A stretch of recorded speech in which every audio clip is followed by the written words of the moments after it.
There's a Facebook group chat of like a whole bunch of people in Cuba, and I'll never forget that like the day that my brother graduated from university, my grandma like took his like graduation picture and like posted it on this like Facebook group chat for like pretty much everyone in Cuba to see.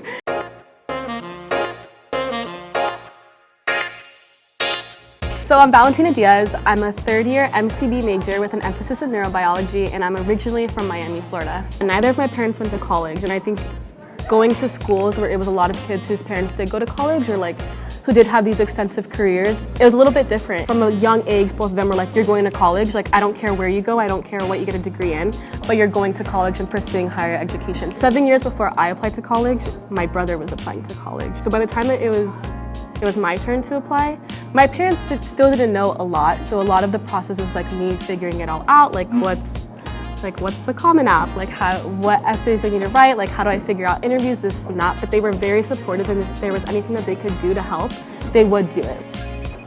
Okay, no one lost me.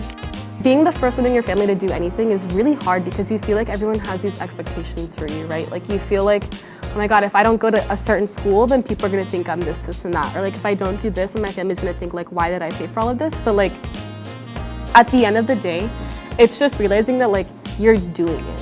You know, like even though my parents weren't able to do it, like I'm doing it kind of like I'm showing them that it's possible. When they came to this country, they really didn't have anything. Like my mom always is like, yeah, when I came to America, like I only had the clothes on that I was wearing that day and like nothing else. And so like to go from that to having a son who graduated from like Berkeley Law School and then a daughter who like wants to go to medical school it's pretty crazy to think about.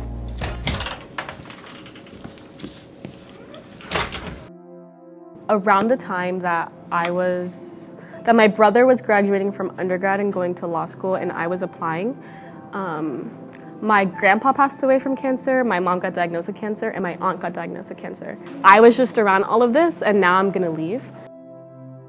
I come from a really close family. Like, I let my parents know like when I'm gonna shower, like when I'm going to the bathroom, like things like that. And so not only being far away from them, but like a time difference. And like when I start studying, my mom's going to bed and like getting over that and realizing that this is my new lifestyle was really hard. I think I grew a lot as like a woman and in finding who I was, like my personality, like what do I like to do? Like what is my favorite food? What's my favorite thing to watch? Because I think growing up in a small town, you kind of conform to like what everyone in your high school does, and you don't really get a sense of like who you really are or like what you really like to do. I'll never forget being in Moffitt freshman year, and another pre-med student came up to me and he was like, oh, like what are you doing, whatever. And I was like, oh, I'm studying for the chem final. And he was like, oh, that's a waste of time. I'm getting involved in research. I have an interview with this and that. And how I was never gonna be as successful as he was in STEM because I wasn't doing that. And I remember sitting there listening to this guy and just being like, I never want to meet anyone like you in my whole life. I want to be better than you so badly without having your attitude and personality. I'm gonna do all of this by myself without having to step on other people to do it.